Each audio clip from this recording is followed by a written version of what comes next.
السلام علیکم ورحمۃ اللہ وبرکاتہ۔ کیسے ہیں ساتھیوں آپ لوگ؟ الحمدللہ۔ آج جو ٹاپک ہم لے کر حاضر ہوئے ہیں وہ ہے انبیاء کرام علیہ السلام کا ذریعہ معاش۔ آئیے شروع کرتے ہیں۔ اعوذ باللہ من الشیطان الرجیم، بسم اللہ الرحمن الرحیم۔ رب اشرح لی صدری ویسر لی امری واحلل عقدۃ من لسانی یفقہوا قولی ربی زدنی علما۔ روزی کمانے کے لیے ایسے ذرائع جن سے زندگی کا تسلسل برقرار رہے معاش کہلاتے ہیں۔ آدم علیہ السلام کا ذریعہ معاش کھیتی باڑی تھا۔ نوح علیہ السلام بڑھئی تھے۔ ادریس علیہ السلام درزی تھے۔ داؤد علیہ السلام زرہیں بنایا کرتے تھے۔ موسیٰ علیہ السلام بکریاں چرایا کرتے تھے۔ ابراہیم علیہ السلام کھیتی باڑی کیا کرتے تھے۔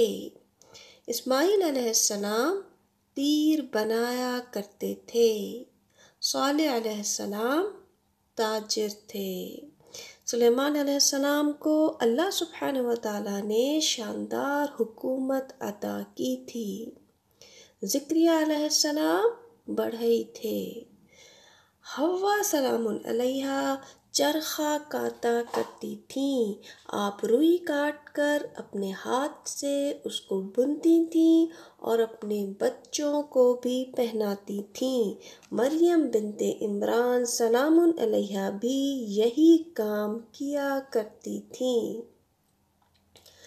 رسول اللہ صلی اللہ علیہ وسلم نے فرمایا، اللہ تعالیٰ نے کوئی نبی ایسا مبعوث نہیں فرمایا جو بکریاں چرانے والا نہ ہو۔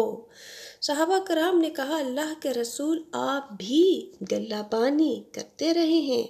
آپ نے فرمایا، میں بھی بکریاں چراتا رہا ہوں۔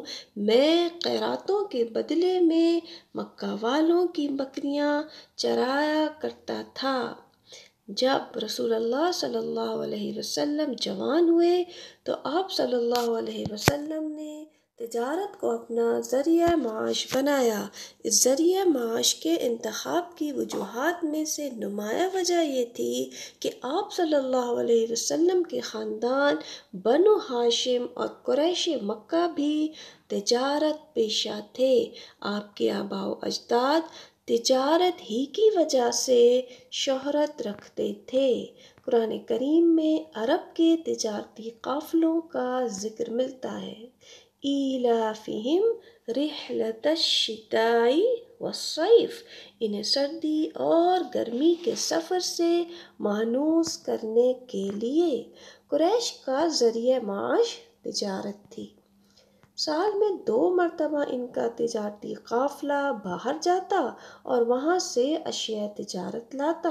سردیوں میں یمن جو گرم علاقہ تھا اور گرمیوں میں شام کی طرف جو ٹھنڈا تھا، خانہ کعبہ کے خدمت گزار ہونے کی وجہ سے اہل عرب ان کی عزت کرتے تھے، اس لیے یہ قافلے بلا روک ٹوک سفر کرتے۔ صدیوں پرانے ادوار ہوں یا آج کا دور، انسان کا ذریعہ معاش ہی اس کی پہچان ہوتا ہے۔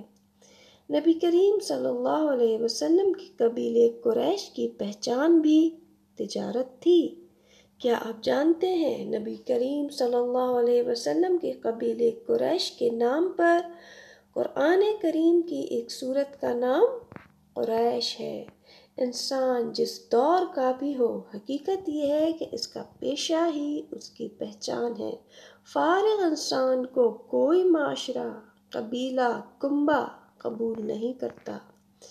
رسول اللہ صلی اللہ علیہ وسلم نے فرمایا، اس ذات کی قسم جس کے ہاتھ میں میری جان ہے، اگر کوئی شخص رسی سے لکڑیوں کا بوجھ باندھ کر اپنی پیٹھ پر جنگل سے اٹھا لائے، پھر انہیں بازار میں بیچ کر اپنا رزق حاصل کرے تو وہ اس شخص سے بہتر ہے جو کسی کے پاس آ کر سوال کرے، پھر جس سے سوال کیا گیا ہے وہ اسے دے یا نہ دے۔